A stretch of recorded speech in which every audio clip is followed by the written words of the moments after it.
Hello दोस्तों, कैसे हैं आप सब। मैं ठीक हूँ, उम्मीद करता हूँ कि आप भी ठीक होंगे। दोस्तों, इस लेक्चर में हम लोग प्लेन के बारे में बात करेंगे और प्लेन का जो भी क्लास 12th में हम लोग 3D में जो प्लेन पढ़े थे उसी का एक बार हम रिवीजन करेंगे और उसी का जो भी फॉर्मूला है या जो भी इक्वेशन है, वेक्टर फॉर्म हो या कार्टेशियन फॉर्म हो, इसके बारे में हम बात करेंगे। जो भी बच्चे BSc पार्ट 1 मैथ ऑनर्स में 2019 से 22 सेशन में एडमिशन लिए होंगे, उन सभी बच्चों का एग्ज़ाम पार्ट 1 का एग्ज़ाम हो रहा था दोस्तों। तो पेपर 2 के ग्रुप डी में जो आपको 3D पढ़ना था दोस्तों, उसमें एक प्लेन चैप्टर था या कहें प्लेन से रिलेटेड बहुत सारे ऐसे क्वेश्चन भी आएंगे या एज ए फार्मूला ही पूछे जाएंगे। बहुत सारे क्वेश्चन रहते हैं एज ए फार्मूला उसको पूछे जाते हैं दोस्तों। तो थोड़ा हम जो भी क्लास 12th में पढ़े हैं उसको एक बार हम रिवीजन कर लेते हैं ताकि हमको जो BSc पार्ट 1 के जो पेपर 2 में जो है उसको पढ़ने में हमको कोई दिक्कत नहीं हो और परेशानी नहीं हो दोस्तों। तो चलिए हम लोग जो क्लास 12th में जो पढ़े थे उसके प्लेन के बारे में थोड़ा सा हम रिवीजन कर लेते हैं। तो चलिए हम लोग शुरू करते हैं द प्लेन दोस्तों, ठीक है। कहता है every equation ax plus by plus cz plus d equal to 0 of first degree represent a plane where a b c are direction ratio of normal to the plane दोस्तों, ठीक है। कहने का मतलब क्या है दोस्तों से, अगर यहाँ कोई एक प्लेन इस तरीके से है, क्या है, या कोई एक प्लेन है और इस पे जो एक कोई परपेंडिकुलर लाइन रहता है, इसी को आप नॉर्मल कहते हो, ठीक है। तो कहता क्या है यहाँ से ax प्लस का by, सॉरी यहाँ से दोस्तों कहता क्या है यहाँ से ax प्लस का by प्लस का cz प्लस का d इक्वल टू 0 जो है वह क्या है, तो प्लेन को रिप्रेजेंट करता है, यानी प्लेन का इक्वेशन है दोस्तों, ठीक है। और इसमें भी ए बी सी क्या है, तो ए बी सी इस नॉर्मल का डायरेक्शन रेशियो है, ए बी और सी है दोस्तों। तो इस प्लेन का इक्वेशन क्या होगा, तो A x plus B Y plus C Z plus D equal to 0, अर्थात यह फर्स्ट डिग्री का इक्वेशन है दोस्तों, ठीक है। तो every first degree equation represent a equation of plane दोस्तों, ठीक है। यानी प्लेन के आप क्या करता है, वह रिप्रेजेंट करता है दोस्तों, ठीक है। उसी तरह से यहाँ से नेक्स्ट में आते हैं the equation of plane passing through a point P x1, y1, z1 is दोस्तों। अब देखिए यहाँ से कोई एक प्लेन है आपका इस तरीके से, ठीक है। और यह प्लेन जो है से आपको एक पॉइंट से पास कर रहा था जिसका कोऑर्डिनेट यहाँ से दिया गया है x1, y1, z1 दोस्तों, ठीक है। तो इस प्लेन का इक्वेशन क्या होगा, तो इस प्लेन का इक्वेशन हो जाता है आपको a into x minus x1 plus का b into y minus y1 plus का c into z minus z1 हो जाता है दोस्तों, इक्वल टू 0 हो जाता है। यही क्या है, तो इस प्लेन का इक्वेशन है से अगर कोई एक पॉइंट से अगर पास करता है तो उस प्लेन का इक्वेशन क्या हो जाता है, तो आपको हो जाता है यहाँ से a into x minus x1 plus b into y minus y1 plus c into z minus z1 equal to 0 हो जाता है, जहाँ ए बी सी क्या है, तो ए बी सी आपका एक कांस्टेंट है बच्चों, ठीक है। अब आते हैं हम लोग नेक्स्ट में यानी 3 में दोस्तों। देखिएगा कहता है the equation of plane passing through 3 given points x1 y1 z1 x2 y2 z2 and x3 y3 z3 is क्या होगा दोस्तों, ठीक है। तो मान लो से यही कोई एक प्लेन है आपका जो कि 3 पॉइंट से पास कर रहा था। किस पॉइंट से पास कर रहा था, 3 पॉइंट से। मान लेते यह पॉइंट आपका ए है, यह पॉइंट आपका बी है, यह पॉइंट आपका सी है दोस्तों, ठीक है। अब ए का कोऑर्डिनेट आपको दिया गया x1, y1, z1, यहाँ x2, y2, z2 दिया गया है। उसी तरह से यहाँ से आपको x3, y3, z3 आपको दिया गया है। तो इस प्लेन का इक्वेशन क्या हो जाता है, तो इस प्लेन का इक्वेशन होता है आपको determinant of x minus x1, x2 minus x1 and x3 minus x1। उसी तरह से y minus y1, y2 minus y1, y3 minus y1, z minus z1 और z2 minus z1 and z3 minus z1 equal to 0 हो जाता है दोस्तों, ठीक है। तो अगर 3 पॉइंट से पास करता है कोई भी प्लेन तो इसका इक्वेशन आपका यही हो जाता है दोस्तों, ठीक है। अब यहाँ से हम आते हैं कुछ नोट्स की बात करते हैं। कहता है इक्वेशन ऑफ XY प्लेन। अब देखेंगे दोस्तों यहाँ XY प्लेन क्या होता है, ठीक है। जैसे मैं यहाँ से मान लो यह आपका x है, यह आपका y है, यह आपका z है दोस्तों, ठीक है। तो इसको जो है यह इसको कहा जाता है XY प्लेन। क्या कहा जाता है यहाँ से, XY प्लेन कहा जाता है। इसको कहा जाता है YZ प्लेन दोस्तों, ठीक है। और उसी तरह से इसको आपको कहा जाता है ZX प्लेन। क्या कहा जाता है इसका, ZX प्लेन कहा जाता है दोस्तों, ठीक है। तो जब प्लेन है तो इसका भी इक्वेशन होगा। तो आपसे अगर कह देगा यहाँ से YX प्लेन का इक्वेशन क्या होगा, तो यहाँ से आप लिखोगे Z इक्वल टू 0। ठीक है। उसी तरह से यहाँ से वाई जेड का अगर पूछेगा तो यहाँ से क्या लिखोगे, x इक्वल टू 0। अगर यहाँ से जेड एक्स का पूछेगा तो यहाँ से y इक्वल टू 0 लिखेंगे दोस्तों, ठीक है। तो यही बात यहाँ से नोट्स में हम लोग लिखे हुए हैं। कहता है equation of x y plane is क्या होगा, तो एक्स जेड इक्वल टू 0 करोगे, यहाँ से इक्वेशन ऑफ वाई जेड क्या होगा, तो x इज इक्वल टू 0 होगा, और equation of z x plane क्या होगा दोस्तों, तो यहाँ से आप लिखोगे y इक्वल टू 0 लिखेंगे। कोई दिक्कत है यहाँ तक किसी को भी नहीं ना। अब हम लोग equation of plane in intercept form दोस्तों, ठीक है। इंटरसेप्ट फॉर्म क्या होता है, जैसे यहाँ हम देखेंगे ये आपका क्या है, x है, ये आपका y है, ये आपका z है दोस्तों, ठीक है। ये आपका क्या है, तो ओरिजिन है o है, ठीक है। अच्छा, अब हम क्या करते हैं, यहाँ से x एक्सिस है, ये आपका y एक्सिस है, ये आपका z एक्सिस है। तो x एक्सिस पर मान लेते हैं यहाँ से यहाँ का एक कोई पॉइंट a है, या y एक्सिस पर कोई पॉइंट b है, और z एक्सिस पर कोई पॉइंट c है, और यहाँ से यहाँ का जो डिस्टेंस है वह स्मॉल a है, यहाँ से यहाँ का जो डिस्टेंस है वह स्मॉल b, और यहाँ से यहाँ का डिस्टेंस स्मॉल c है दोस्तों, ठीक है। तो इसका इक्वेशन क्या हो जाता है, तो x बटा में a प्लस का y बटा में b प्लस का z बटा में c इज इक्वल टू आपका हो जाता है दोस्तों, यहाँ से 1 हो जाता है, ठीक है। तो इसी को हम कहते हैं इंटरसेप्ट फॉर्म कहते हैं, ठीक है।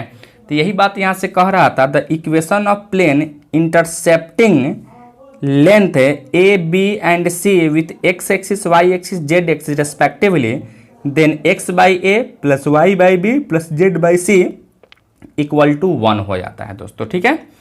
अब यहाँ से देखोगे इसी का हम अगर बात करते हैं वेक्टर फॉर्म में, यह आपका क्या हो गया, तो कार्टेशियन फॉर्म में हो गया। अब अगर हम वेक्टर फॉर्म की बात करते हैं, the vector equation of plane passing through a point having position vector a and normal to the vector n दोस्तों, ठीक है। अब देखिए यहाँ से अगर हम वेक्टर फॉर्म की बात करते हैं, देखिएगा यहाँ यह कोई एक प्लेन है आपका, क्या है, कोई एक आपका प्लेन है, और यह प्लेन जो है ना कोई ए पॉइंट से पास करता है, किसी भी पॉइंट से, जिसका पोजीशन वेक्टर आपको दिया गया है वेक्टर ए है, ठीक है। और आपको दिया गया एक कोई एक नॉर्मल वेक्टर है, ठीक है। यहाँ कोई एक नॉर्मल है जिसका आपको नॉर्मल वेक्टर आपको दिया गया है एन वेक्टर दिया गया है दोस्तों, ठीक है। तो इस प्लेन का इक्वेशन क्या हो जाता है, तो इस प्लेन का इक्वेशन आपका हो जाता है vector r minus vector a dot equal to 0 हो जाता है दोस्तों, ठीक है। यानी इसका इक्वेशन हो जाता है vector r minus vector a whole dot vector n equal to 0 हो जाता है दोस्तों, ठीक है। चलिए बच्चों, अब आते हैं कार्टेशियन फॉर्म में। The Cartesian equation of plane passing through a point a1 a2 a3 and having normal vector vector n equal to n1 i cap plus n2 j cap plus n3 k cap. तो इसका equation क्या होगा दोस्तों, इसी के बारे में हम बात करेंगे, ठीक है। तो देखिए इसका इक्वेशन आपका जो हो जाता है वह क्या हो जाता है आपका, तो x minus a one into n one plus y minus a two into n two plus z minus a three into n three equal to 0 हो जाता है दोस्तों, ठीक है। तो इसका इक्वेशन आपका यही हो जाता है, ठीक है। चलिए दोस्तों, चलिए बच्चों नेक्स्ट में आते हैं equation of plane in normal form की बात करते हैं दोस्तों, ठीक है। तो नॉर्मल फॉर्म क्या होता है, सबसे पहले हम इसका वेक्टर इक्वेशन देखेंगे, उसके बाद हम लोग कार्टेशियन इक्वेशन भी इसका देखेंगे दोस्तों, ठीक है। The vector equation of plane normal to a unit vector n cap and at a distance d from origin is क्या होता है, vector r dot magnitude of n equal to d होता है दोस्तों, क्या उस प्लेन का इक्वेशन हो जाता है। देखिए थोड़ा सा इसको हम समझते हैं। देखिए सबसे पहले यहाँ से क्या है आपका कोई एक ओरिजिन है, ठीक है, और यह कोई आपका क्या है, तो प्लेन है दोस्तों। यह क्या है आपका कोई प्लेन है, और यहाँ से जो नॉर्मल वेक्टर है फ्रॉम ओरिजिन से आपको यहाँ से एक नॉर्मल वेक्टर दिया गया है, ठीक है, जिसको अगर हम यहाँ से इसको ओ मान लेते हैं ओरिजिन है, और यह आपका एन है तो एन मान लेते हैं दोस्तों, ठीक है। और यह नॉर्मल है तो इसका यूनिट वेक्टर आपको दिया गया है एन कैप दिया गया है दोस्तों, ठीक है। और ओरिजिन से लेकर एन तक का जो डिस्टेंस है यहाँ से हम डी लेके चल रहे थे, क्या लेके चल रहे थे दोस्तों, यहाँ से डी लेके चल रहे थे। और यहाँ कोई आपका एनी पॉइंट पी है, क्या है, एनी पॉइंट पी है, जिसका अगर इसको मिलाते हो तो इसका पोजीशन वेक्टर क्या है, यहाँ से इसका पोजीशन वेक्टर यहाँ से आर है दोस्तों, ठीक है। तो हम लोग क्या करेंगे, इसका इक्वेशन क्या हो जाता है, तो इसका इक्वेशन जो है आपका हो जाता है vector r dot magnitude of magnitude of n equal to d, जो कि यही आपका जो है यहाँ से क्या है, तो वो आपका डिस्टेंस है फ्रॉम ओरिजिन टू नॉर्मल है दोस्तों, ठीक है। तो यही इसका इक्वेशन हो जाता है दोस्तों। अब नेक्स्ट में हम लोग आते हैं, if l m n are direction cosine of a normal to a given plane which at a distance p from origin, then the equation of plane is l x plus m y plus n z equal to p होता है दोस्तों। ठीक है, अब same चीज ही आपसे कह रहा था, बस ये आपको यहाँ क्या कहा, यहाँ देखिए यह कोई एक प्लेन है और इस पर कोई एक नॉर्मल है, ठीक है, और यह आपका ओरिजिन से है दोस्तों। ठीक है, तो इस एन का जो नॉर्मल है दोस्तों, इसका आपको डायरेक्शन कोसाइन आपको दे दिया। क्या दे दिया, यहाँ से एल एम एंड एन आपको डायरेक्शन कोसाइन दे दिया, और यहाँ से लेकर यहाँ का जो डिस्टेंस है वो आपका क्या है, तो पी है दोस्तों। तो इसका इक्वेशन क्या हो जाता है, तो एल एक्स प्लस का एम वाई प्लस का n z equal to p हो जाता है मेरे भाई। ठीक है, तो इसका इक्वेशन आपका यही हो जाता है, अर्थात यहाँ से l x plus m y plus n z equal to p हो जाता है दोस्तों। ठीक है, अब आते हो हम लोग नेक्स्ट में, equation of plane passing through 3 given points. अभी ऊपर में भी हम लोग देखे हैं 3 गिवन पॉइंट्स अगर पास करेगा तो उसका इक्वेशन, मतलब उस प्लेन का इक्वेशन क्या होगा, पहले वेक्टर फॉर्म में देखेंगे, उसके बाद में कार्टेशियन फॉर्म में देखेंगे।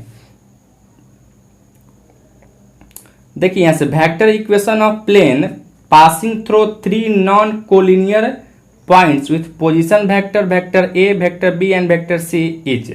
देखिए बच्चों यहाँ से क्या है, यार मान लेते हैं यह कोई आपका क्या है, यह कोई एक प्लेन दिया गया है और यही प्लेन जो है आपका 3 पॉइंट से पास करता है। मान लो से यह पॉइंट ए है, यह पॉइंट आपका बी है और एक पॉइंट यहाँ से मान लेते हैं सी है, जिसका पोजीशन वेक्टर यहाँ एक वेक्टर दिया गया, यहाँ से वेक्टर बी दिया गया और वेक्टर यहाँ से सी दिया गया है दोस्तों। ठीक है, तो इस प्लेन का इक्वेशन जो है वह क्या हो जाएगा, तो vector r minus vector a dot vector b minus vector a cross vector c minus vector a equal to 0 हो जाता है दोस्तों। ठीक है, यही इसका क्या है, तो वेक्टर इक्वेशन हो जाता है। उसी तरह से कार्टेशियन इक्वेशन की बात करेंगे, the Cartesian equation of plane passing through 3 given non collinear points a x1, y1, z1, b x2, y2, z2 and c x3, y3, z3 is क्या होगा, तो यहाँ से determinant of x minus x1, x2 minus x1, x3 minus x1,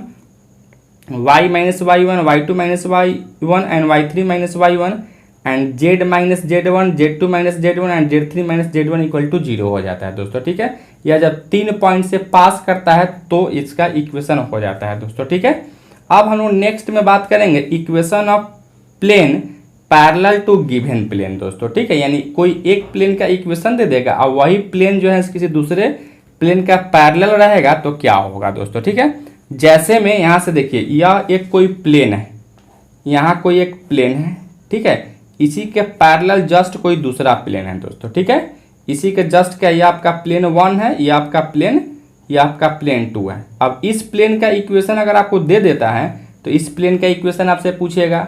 ठीक है, तो आइए सबसे पहले वेक्टर फॉर्म भी देखेंगे और इसका कार्टेशियन फॉर्म भी देखेंगे दोस्तों। तो सबसे पहले हम लोग बात करेंगे यहाँ से वेक्टर फॉर्म की, the equation of plane parallel to the plane vector r dot vector n equal to d1 is क्या होता है दोस्तों। ठीक है, एक प्लेन का आपको इक्वेशन दे दिया, अब तब सेकेंड प्लेन का इक्वेशन क्या कहता है, जो प्लेन फर्स्ट का जो इक्वेशन होगा वही होगा, बस यहाँ से जो d1 है उस d1 को चेंज करके हमको क्या कर लेना है, तो यहाँ से d2 कर लेना था दोस्तों। ठीक है, उसी तरह से अगर कार्टेशियन फॉर्म की बात करेंगे, the equation of plane parallel to the given plane ax plus by plus cz plus d equal to 0 क्या होगा, यहाँ से बस इस कांस्टेंट को d को आपको चेंज कर देना था, अर्थात यहाँ से ax plus by plus cz plus k equal to 0 हो जाता दोस्तों। ठीक है, जब पैरेलल आएगा तो बस खाली कांस्टेंट को आपको क्या करना है, तो चेंज कर देना था मेरे दोस्तों। ठीक है, चलिए बच्चों नेक्स्ट में आते हैं, equation of plane passing through intersection of 2 planes. मतलब कि आपको 2 प्लेन से जो पास करेगा, तीसरा जो थर्ड प्लेन, उस प्लेन का आपको क्या करना है, तो इक्वेशन निकालना है। तो सबसे पहले हम लोग वेक्टर फॉर्म की बात करेंगे, उसके बाद कार्टेशियन फॉर्म की बात करेंगे दोस्तों। ठीक है, तो the equation of plane passing through the intersection of plane vector r dot vector n1 equal to d1 and vector r dot n2 equal to d2 is क्या होगा दोस्तों, तो बस आपको क्या कर लेना है, यहाँ से देखिए जो इस प्लेन का इक्वेशन जो दिया गया है उतना plus lambda into plane second का जो इक्वेशन दिया गया उसको इक्वल टू 0 कर देना है। अर्थात यहाँ से क्या लिखोगे, तो इसको आप लिख सकते हो दोस्तों क्या, vector r dot n1 minus d1 plus lambda into vector r dot n2 minus d2 equal to 0 दोस्तों। ठीक है, अब इसको थोड़ा सा हम डायग्राम के थ्रू समझते हैं। देखिए दोस्तों, यहाँ से आपको एक प्लेन दिया गया है, यह P1 है, यह आपका P2 है। ठीक है, और ये प्लेन 1 और प्लेन 2 के इंटरसेक्शन से कोई तीसरा प्लेन आपको निकल रहा था यहाँ से P3। अब इसका आपको इक्वेशन दिया गया है, मान लो vector r dot n1 is equal to d1 दिया गया है, और इसका इक्वेशन दिया गया vector r dot n2 equal to आपको d2 दिया गया है। तो इसका इस प्लेन का इक्वेशन क्या होगा, तो इस प्लेन का इक्वेशन आपको हो जाता दोस्तों vector r dot n1 minus का d1, उसके बाद में यहाँ से क्या था दोस्तों, यहाँ से plus lambda into vector r dot n2 minus का d2 इक्वल टू आपका 0 हो जाता है दोस्तों। यही क्या है, तो यह थर्ड प्लेन का आपका इक्वेशन हो जाता है। ठीक है, अब आते हैं हम लोग कार्टेशियन फॉर्म की बात करेंगे। The equation of plane passing through the intersection of two planes a1x plus b1y plus c1z plus d1 equal to 0 and a2x plus b2y plus c2z plus d2 equal to 0 क्या होगा दोस्तों, बस इसका first plane का आप plus lambda into second plane equal to 0 कर लोगे। अर्थात क्या लिखोगे यहाँ से, a1x plus b1y plus c1z plus d1 plus lambda into a2x plus b2y plus c2z plus d2 equal to 0 हो जाएगा दोस्तों। ठीक है, यही इसका क्या है, तो थर्ड प्लेन का आपका इक्वेशन हो जाता है दोस्तों। ठीक है, अब हम लोग नेक्स्ट टॉपिक में आ रहे थे, distance of a point from a plane. मतलब किसी एक पॉइंट से हमको प्लेन तक का डिस्टेंस क्या होगा, यही आपसे पूछेगा दोस्तों। ठीक है, तो सबसे पहले हम लोग वेक्टर फॉर्म में आते हैं, उसके बाद फिर कार्टेशियन फॉर्म में आएंगे। देखिए यहाँ कहता क्या है, सपोज करो से यहाँ कोई आपका एक प्लेन है। ठीक है, या कोई क्या है आपका प्लेन है, और यहाँ कोई आपका एक पॉइंट दे देगा। मान लो से यह पॉइंट आपका क्या है, तो ए है, और कहेगा यहाँ से लेकर यहाँ तक का जो दूरी है वही दूरी आपको बताना है। तो आपको वेक्टर फॉर्म में करेगा तो क्या करेगा, इसका आपको क्या देगा, यहाँ से आपको इसका पोजीशन वेक्टर दे देगा आपको, और इस प्लेन का आपको इक्वेशन दे देगा। ठीक है, यानी P1 का इक्वेशन देगा, तब कहेगा यहाँ से यहाँ का डिस्टेंस क्या है वही आपको निकालना था दोस्तों। ठीक है, या लेंथ क्या है वही आपका निकालना था।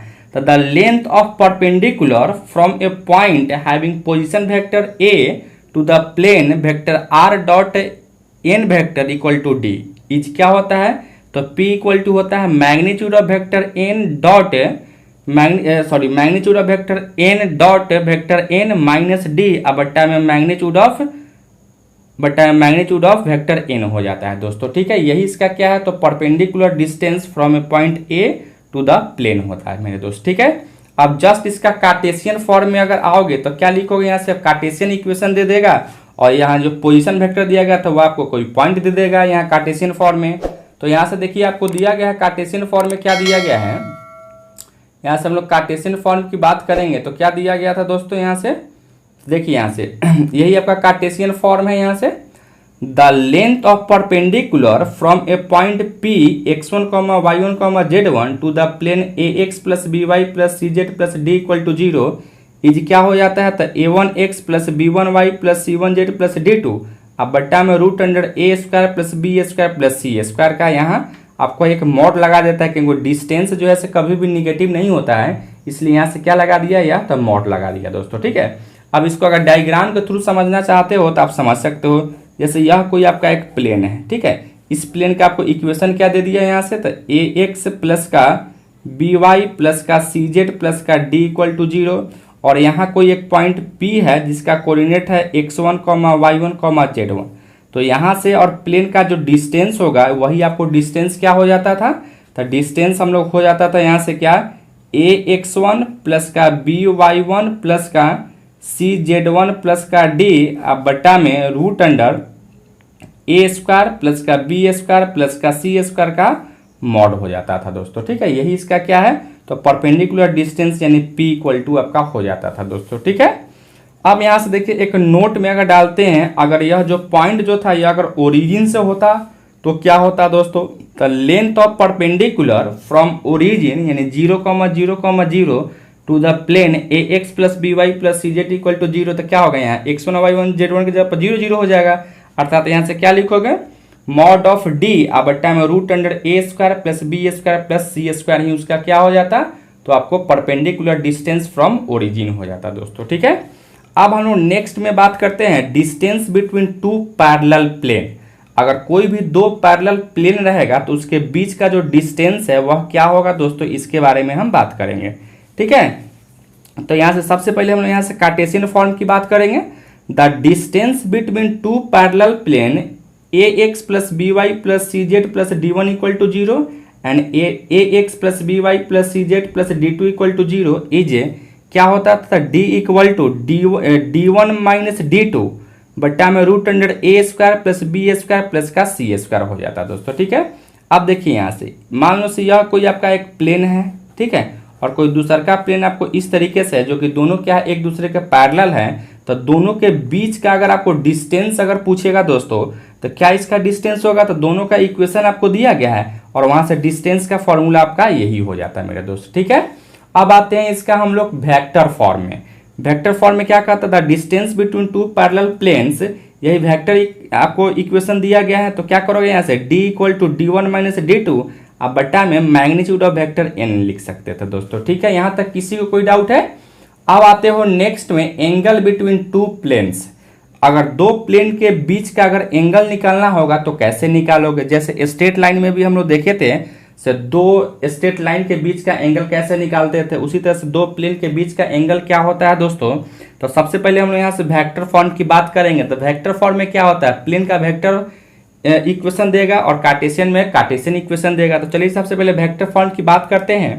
कहता है if theta be the angle between two planes vector r dot n one equal to D one and vector r dot vector N two equal to d two is.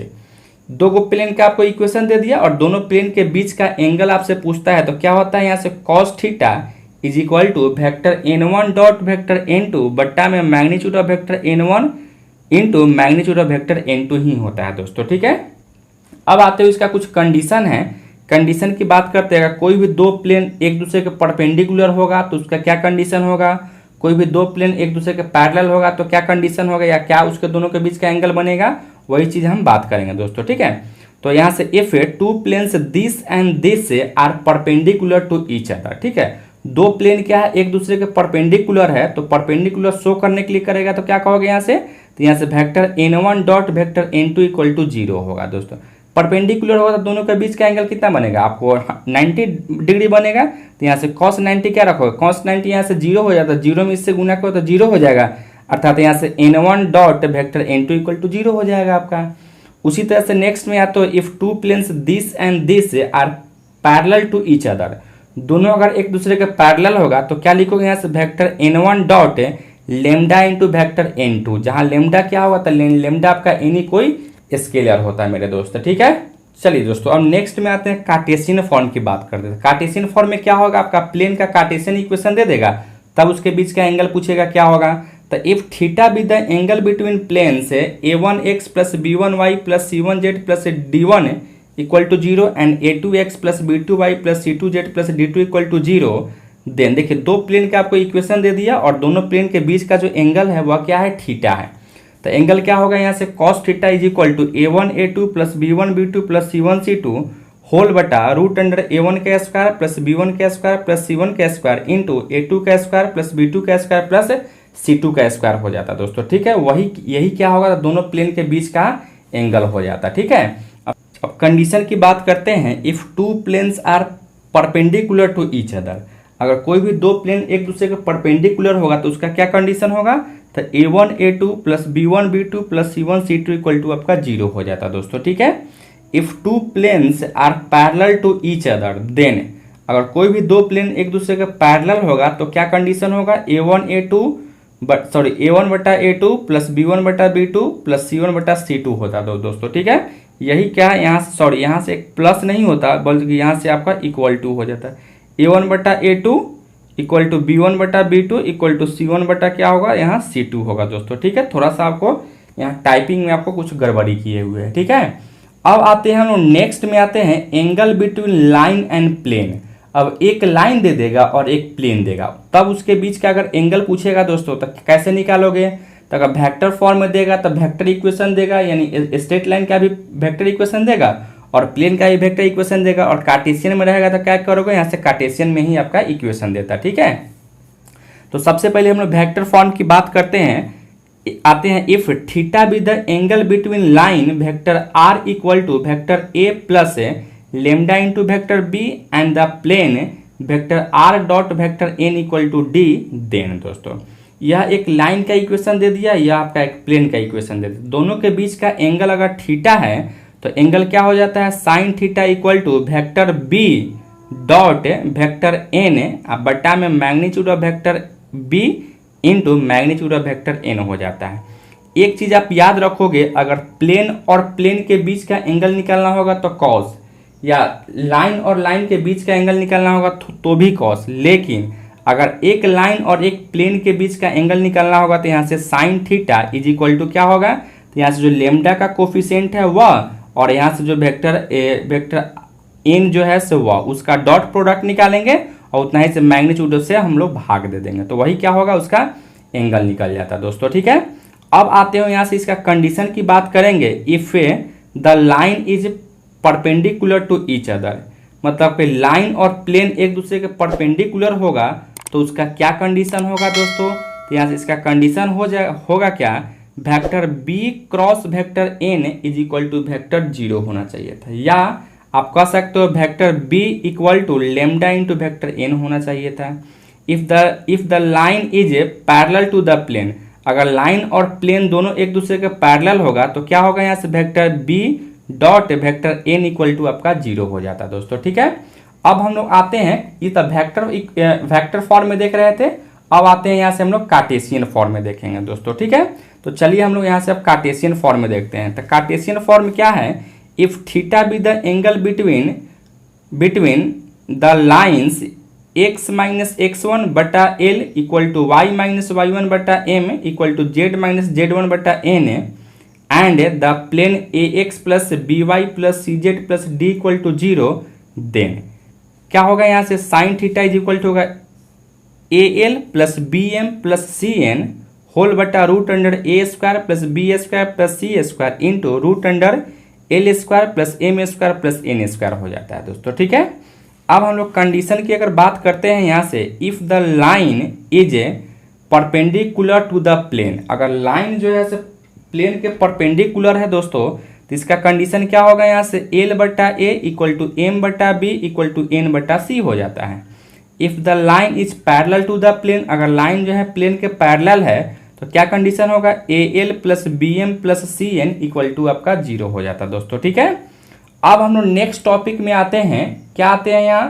देखिए, condition for a line to lie in the plane, मतलब कि अगर कोई भी line plane पे लाई कब करेगा, उसका क्या कंडीशन है, वही कंडीशन के बारे में हम लोग बात करेंगे। ठीक है, तो यहाँ से वेक्टर फॉर्म की पहले बात करेंगे। तो देखिए यहाँ से, if the line vector r equal to vector a plus lambda into vector b lies on the plane vector r dot vector n equal to d, then मतलब यही लाइन इस प्लेन पे कब लाई करेगा? कंडीशन नंबर फर्स्ट में है vector b dot vector n equal to 0 हो जाए, या vector a dot vector n equal to d हो जाए, तो ही हम कहेंगे क्या से यह लाइन इस प्लेन पे लाई कर रहा है, अदरवाइज लाई नहीं करेगा दोस्तों। ठीक है, अब आते हो इसका कार्टेशियन फॉर्म में, फिर वही एक आपका लाइन का इक्वेशन दे दिया और यही लाइन कहता है इस प्लेन पे लाई कब करेगा? तो यहाँ से ए एक्स1 प्लस का यहाँ से बी y1 प्लस का C z1 plus D equal to 0 होना चाहिए था, या A L plus B M plus C N equal to आपका 0 होना चाहिए था। ठीक है मेरे भाई दोस्तों, इस लेक्चर में आज के लिए इतना ही रहने देते हैं। यह लेक्चर आपको कैसा लगा आप कमेंट करके जरूर बताइए। चैनल पे नए हैं तो चैनल को सब्सक्राइब कर लीजिएगा। वीडियो सबसे पहले देखने के लिए बेल आइकन को भी प्रेस कर लीजिएगा।